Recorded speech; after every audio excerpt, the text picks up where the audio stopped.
하나님의 부르심에는 후회가 없다라는 제목으로 하나님 말씀 함께 나누겠습니다. 다윗은 이스라엘의 왕으로 기름 부음을 받았지만 바로 왕이 되지 못했습니다. 왕이 되기 위한 연단의 과정을 거쳐야 했습니다. 하나님께서 8년이라는 긴 시간 동안 광야 생활을 하게 한 것입니다. 그런데 다윗이 갑자기 적국 블레셋으로 도망을 갔습니다. 더 이상 사울 왕을 피해 다니면서 살기가 싫은 것입니다. 하나님의 약속만 붙들고 살기에는 현실이 너무 힘든 것입니다. 그래서 1년 4개월 동안 블레셋 왕 아기스가 내어준 이 시글락 성읍에서 아기스에게 전리품을 바치면서 거짓 평안과 평강을 누리며 살았습니다. 그러나 우리 성경의 내용을 알다시피 이제 몇 장 지나서 31장을 보면 블레셋과 이스라엘의 전쟁에서 다윗을 그렇게 괴롭혔던 사울 왕이 죽게 됩니다. 한마디로 이제 얼마 안 있으면 다윗이 왕이 되는 것입니다. 광야의 끝이 곧 보이는 것이죠. 그런데 이 광야의 끝자락에서 다윗이 넘어졌습니다. 조금만 믿음을 가지고 버티면 되는데 거의 다 와서 적국인 블레셋 땅으로 도망을 간 것입니다. 성도 여러분, 우리에게도 광야의 끝이 매우 중요합니다. 광야의 끝자락에서 찾아오는 의심을 물리쳐야 합니다. 고난의 끝자락에서 찾아오는 마귀의 유혹에 넘어지지 않아야 합니다. 그런데 많은 성도들이 마지막 순간에 넘어집니다. 어렵게 광야를 잘 통과해서 이제까지 왔는데 마지막 순간에 믿음을 잃어버리는 것입니다. 굵직굵직한 시험들을 이제까지 잘 이겨왔는데 별것도 아닌 것에 마지막 순간에 시험이 들어서 신앙이 흔들립니다. 올해도 믿음으로 잘 버티고 견뎌왔는데 정말 이제 몇 달을 안 남겨두고 별것도 아닌 일에 시험이 들어서 실족하는 것입니다. 그러므로 여러분, 정말 마지막 순간에도 필요한 것이 있다면 믿음입니다. 성경은 믿음으로 믿음에 이르게 하나니라고 말씀하고 있습니다. 이제까지 믿음으로 살아왔으니까 내일도 당연히 믿음으로 사라질 거야 라고 하는 신앙의 공식은 절대 없습니다. 믿음으로 믿음에 이르게 한다라는 이 말씀은 오늘 내가 잘 믿어야 내일도 잘 믿을 수 있다라는 것입니다. 오늘 내가 기도해야 그 기도의 불꽃으로 내일도 기도할 수 있다라는 것입니다. 오늘 말씀을 먹어야 그 말씀의 힘으로 내일 또 말씀 붙잡고 살아갈 수 있다라는 것입니다. 그러므로 사랑하는 성도 여러분, 찬양의 가사처럼 내가 걷고 있는 이 길이 혹 구보도는 수가 있어도 어두운 밤이 깊어서 날이 다시는 밝지 않을 것처럼 보인다 할지라도 하나님은 실수하지 않으십니다. 우리를 부르셔서 예수 믿게 하시고 그 예수의 길을 걷게 하시는 그 하나님의 부르심에는 결코 후회가 없으십니다. 그러므로 광야의 끝자락에서 독 주님을 바라보는 성도님 되기를 원합니다. 몇 달 남지 않은 이 올해의 끝자락에서 독 주님을 신뢰할 수 있기를 원합니다. 광야의 끝자락에서 힘을 다하여 믿음을 짜내어 내딛는 그 믿음의 한 걸음이 우리의 믿음을 더 깊게 하는 것입니다. 그 믿음의 한 걸음이 우리의 믿음의 실력을 자라나게 하는 것입니다. 그래서 하나님은 계속해서 우리에게 우리가 믿음으로 살도록 우리 인생에 개입하십니다. 그런데 때론 우리에게 익숙한 방식이 아니라 낯선 방식으로 우리의 삶 가운데 개입하십니다.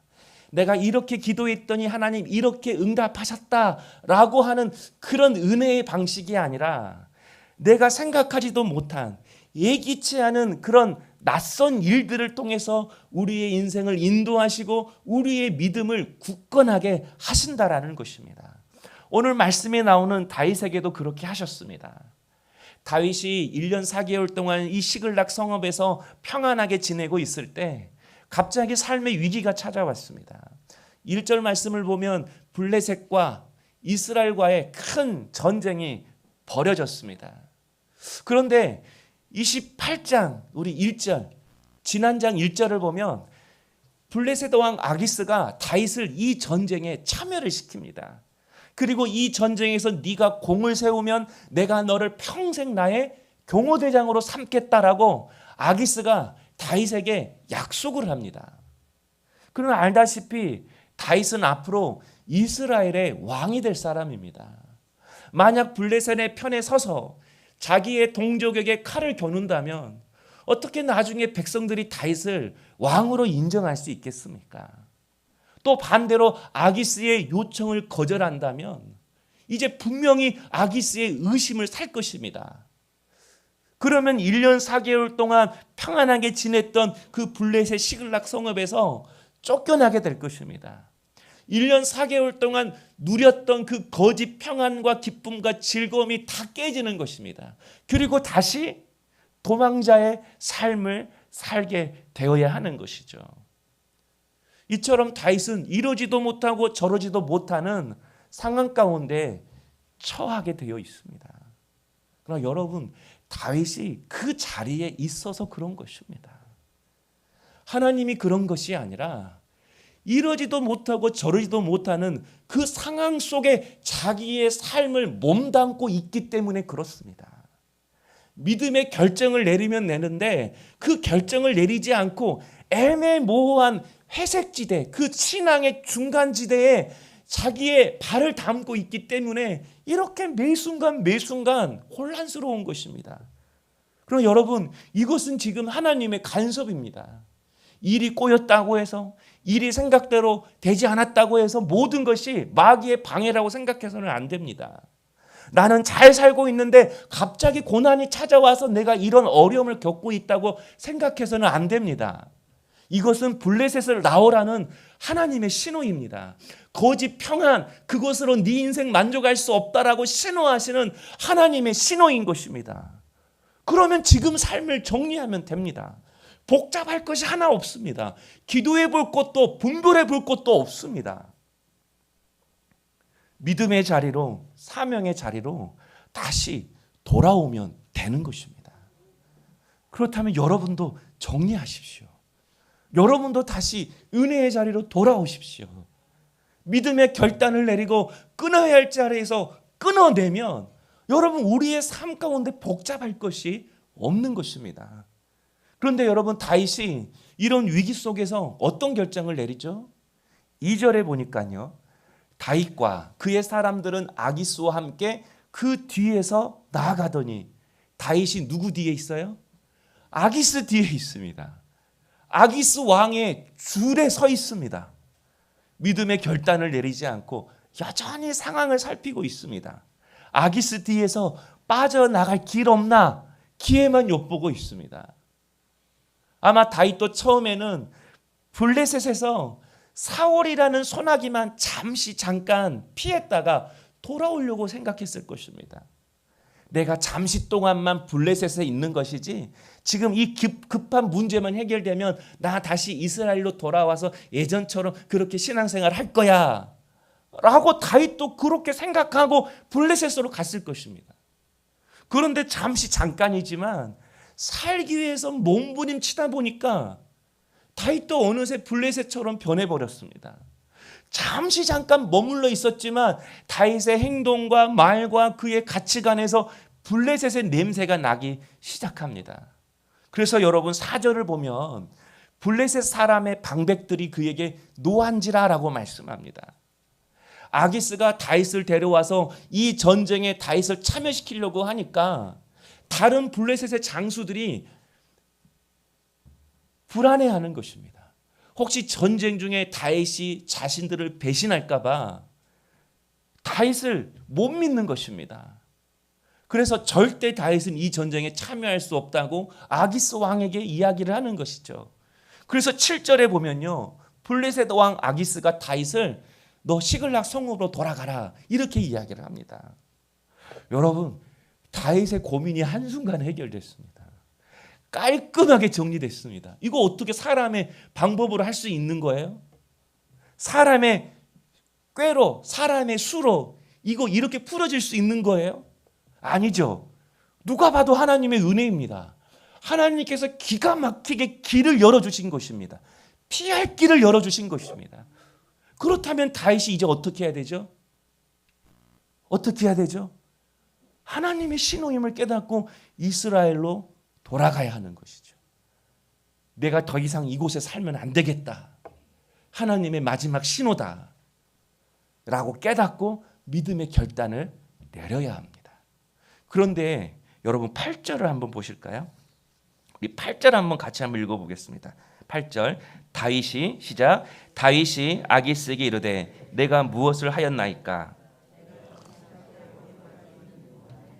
당신이 종에게서 무엇을 보셨기에 내가 가서 내 주 왕의 원수와 싸우지 못하게 하시나이까?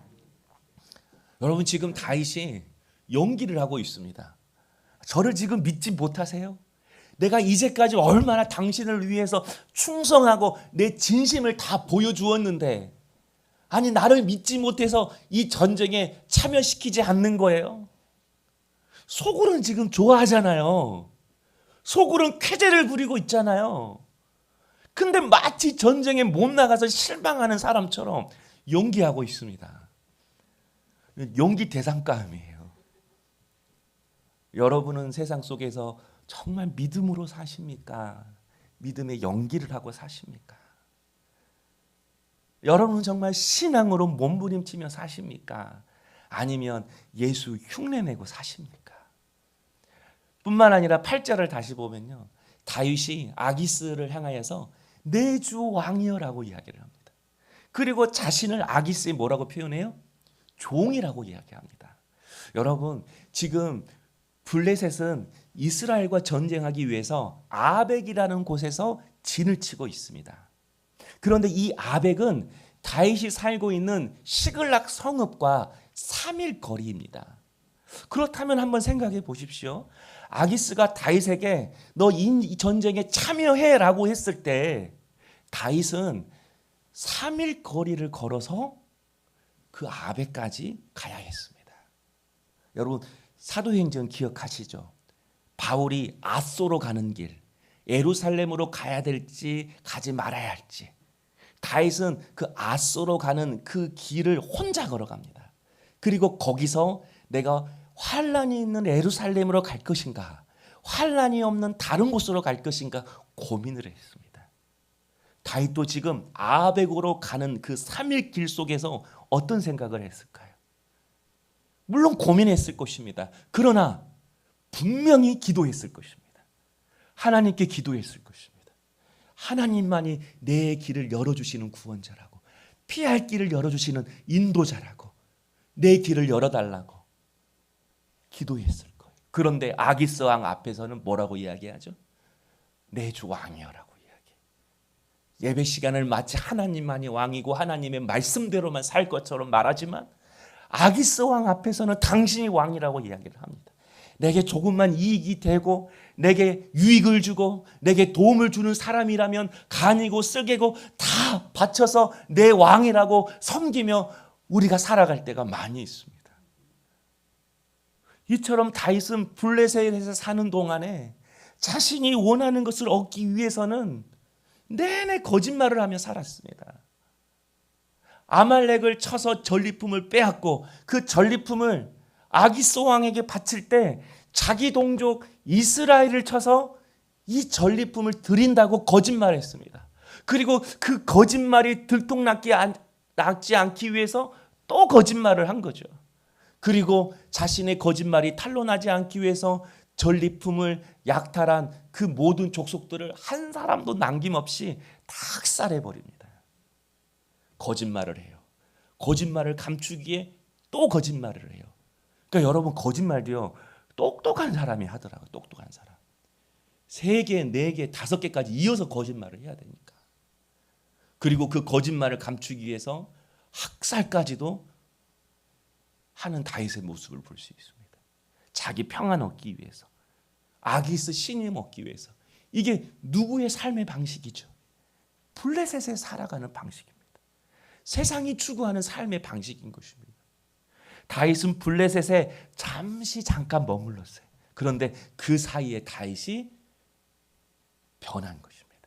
자신도 모르게 악한 사람이 되었어요. 자신도 모르게 블레셋 사람처럼 되어버렸어요. 사랑하는 성도 여러분, 다윗이 왜 이렇게 살아가는 것입니까? 환경 때문입니까? 사울왕 때문입니까? 고난 때문입니까? 아닙니다. 2절을 다시 보면 아기스와 함께 그 뒤에서 나아가더니 다윗이 악한 주인을 선택하고 살아가니까 악한 삶을 살 수밖에 없는 것입니다. 아기스가 주는 성읍에서 아기스가 주는 평안을 누리려고 하니까 거짓과 폭력과 물질주의의 삶을 살 수밖에 없는 것입니다.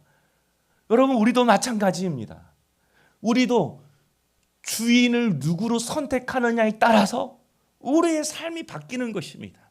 인격적인 그 하나님을 내 삶의 주인으로 삼고 살아가면 내가 인격적으로 바뀌는 것입니다. 비인격적인 물질을 내 삶의 주인으로 삼고 살아가면 우리의 성품도 돈처럼 되는 것입니다. 여러분, 그러나 기억해야 합니다. 아기스가 정말 다윗을 신임해서 이 전쟁에 참여시키는 것일까요? 아기스가 그렇게 어리석은 사람처럼 보입니까? 마귀가 그렇게 어리석은 것처럼 보입니까? 결코 아닙니다. 아기스가 다윗을 좋아하고 신임해서 그를 받아준 것이 아닙니다. 마귀가 우리를 사랑하고 좋아해서 성공하게 하고 잘 나가게 해주는 것이 결코 아닙니다. 다윗이 이스라엘의 전쟁에 선봉으로 서면 여러분 어떻게 되겠습니까? 블레셋 군대 앞에 다윗이 선봉으로 서 있어요. 이스라엘 군사들의 사기가 완전히 꺾어지지 않겠습니까? 또 다윗이 그렇게 선봉으로서 싸우다가 죽었어요. 그러면 오히려 아기스에게는 더 좋은 일입니다. 다윗을 전쟁에 총알바지로 쓴 것이죠. 그런데 다윗은 그것도 모르고 자신이 위기를 잘 헤쳐나왔다고 생각해요. 야, 그때 내가 그 결정 잘했지. 그때 내가 빠져나오길 잘했지. 그때 내가 그 투자에서 손대지 않기를 잘했지. 자신이 지혜 있는 것처럼, 자신이 똑똑한 것처럼 하나님이 막아줬는데, 하나님이 돌아오라고 신호줬는데, 근데 자신이 잘했다고만 생각하는 거죠. 11절에 보면요, 이에 다윗이 자기 사람들과 더불어 아침에 일찍 일어나서 떠나 블레셋 땅으로 돌아가고, 여러분, 하나님이 이렇게 피할 길 열어주셨으면 일찍 일어나고 어디로 가야 돼요? 이스라엘로 가야 돼요. 근데 어디로 가요? 일찍 일어나서 블레셋 땅으로 가요. 거짓과 타협의 대가로 얻은 평안을 마치 하나님이 주신 은혜인 양, 하나님이 열어주시는 길인 양 착각하고 블레셋으로 돌아가고 있습니다. 자신이 지금 아기스를 닮아가고 있는지는 모르고 하나님이 우리를 살리셨네, 하나님의 은혜가 나를 붙드셨네 라고 하면서 다시 블레셋으로 돌아가고 있습니다. 혹시 여러분이 지금 붙잡고 있는 줄은 무엇입니까? 여러분은 지금 누구의 뒤에 서서 따라가고 있으십니까? 이미 끊어야 하는데 정 때문에, 돈 때문에, 체면 때문에 끊지 못하고 여전히 뒤따라가고 있는 것이 무엇입니까? 어쩔 수 없이 내가 그랬다고, 상황이 그럴 수밖에 없었다고 라고 하면서 지금 이 순간에도, 여러분 마음속에 갈등이 되는 이 순간에도 그 믿음의 결단을 내리고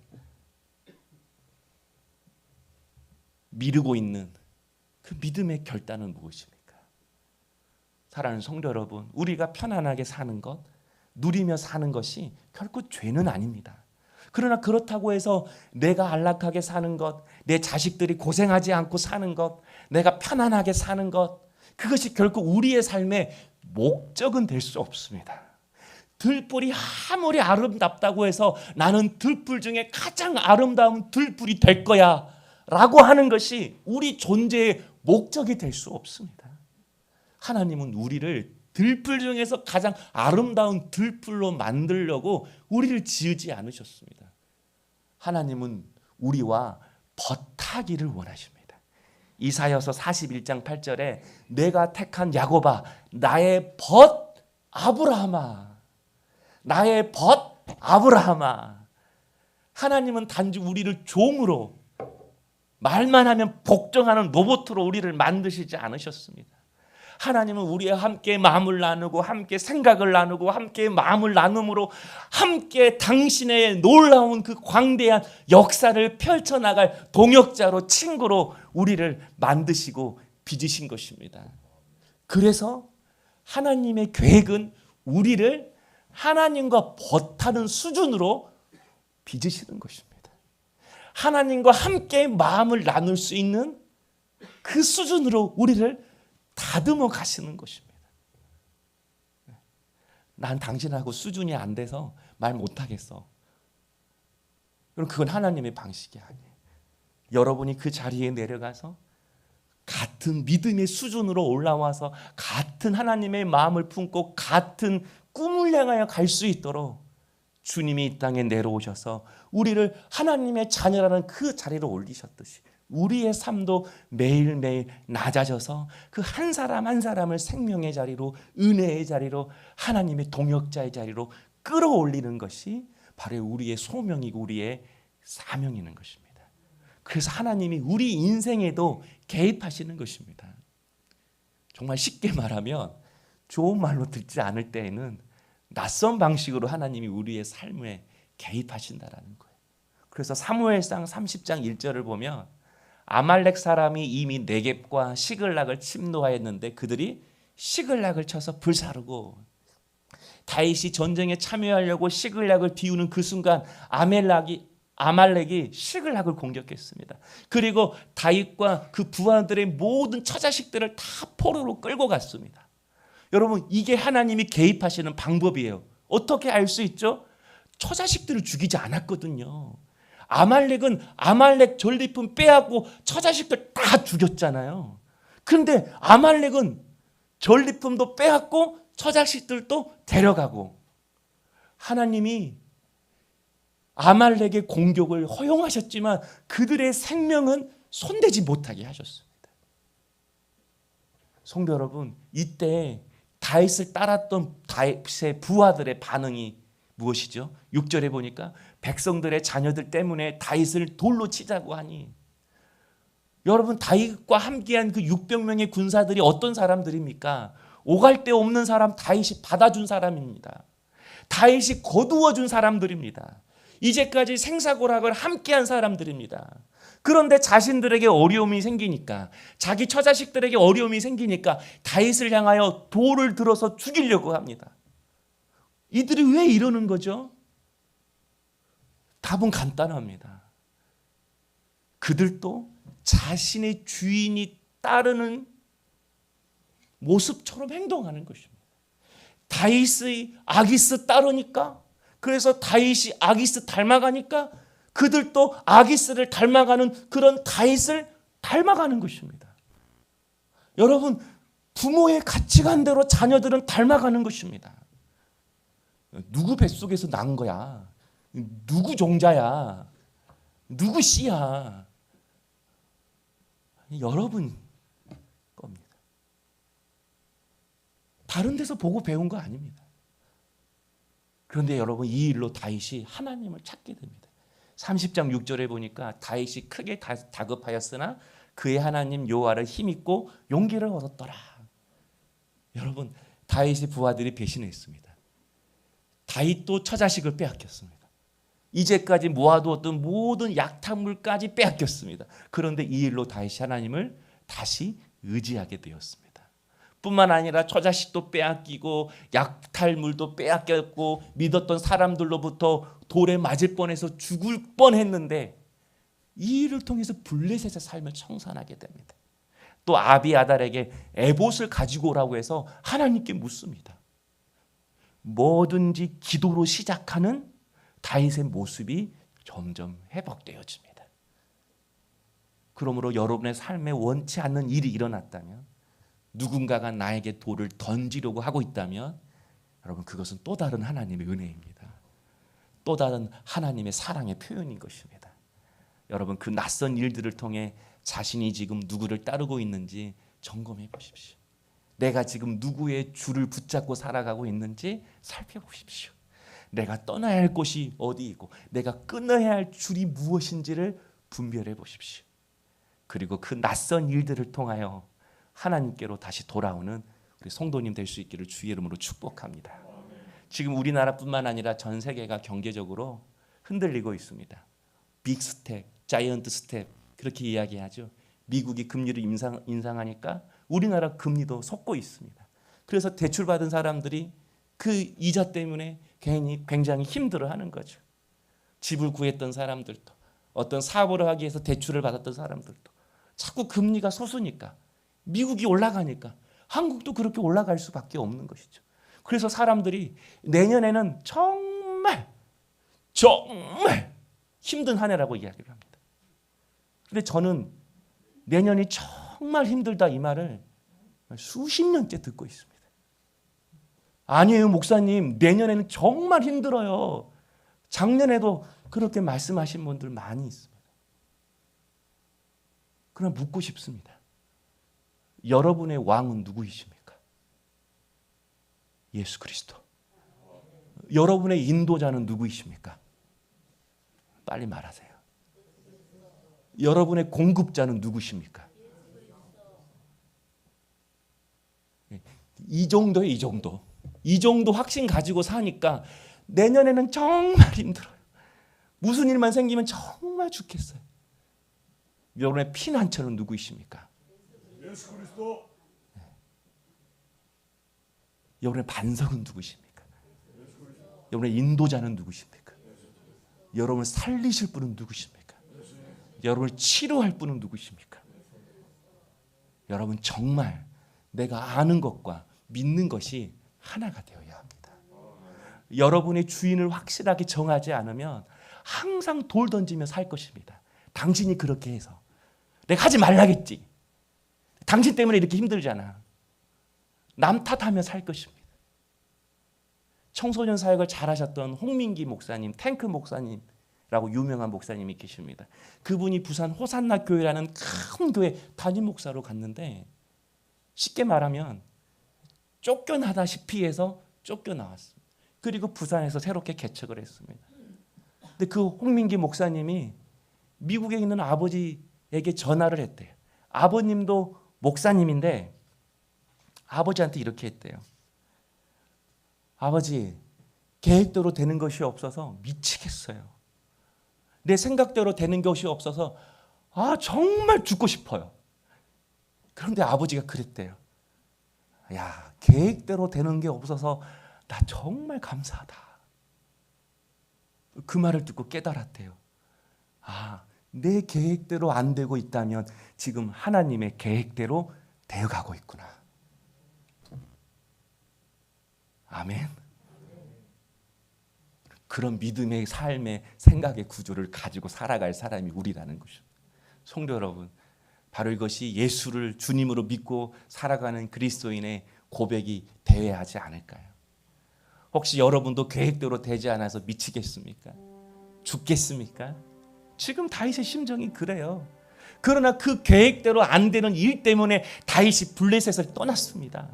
그리고 결국 이스라엘의 왕이 되었습니다. 우리 모세 이야기도 알잖아요. 바로가 히브리 아들들 다 죽인다고 했을 때 모세의 부모가 갈대 상자에 그 아들을 담아서 나일강에 떠나보냈습니다. 노도 없습니다. 돛도 없습니다. 키도 없습니다. 그러나 나일강 강물에 빠지지 않았습니다. 악어에게 잡혀먹지 않았습니다. 정확하게 바로의 공주의 품으로 가게 하셨습니다. 우리는 결정적인 순간마다 대안을 찾으려고 합니다.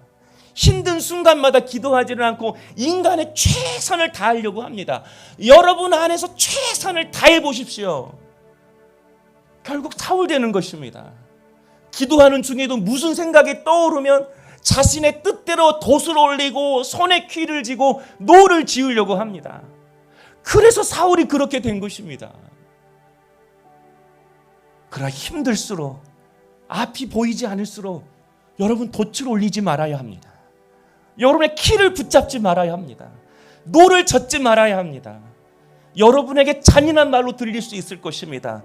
세상 물정 모르는 목사의 그냥 그런 말로 들릴 수 있을 것입니다. 그러나 나는 시편 37편 5절 말씀을 믿습니다.